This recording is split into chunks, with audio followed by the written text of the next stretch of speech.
Hello, and welcome to Fusion Writing, where building character meets creating structure. We're in the middle of our topics for the month. And Victoria, what have you got to tease us with on this Monday Compass?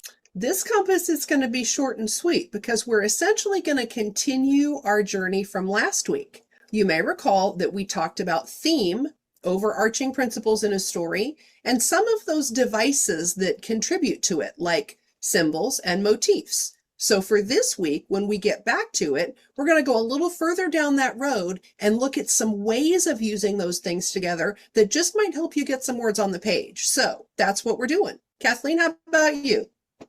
Okay, well, we're at the midpoint in our topic, so I'm going to tease you with equanimity, the character trait that we're studying this month.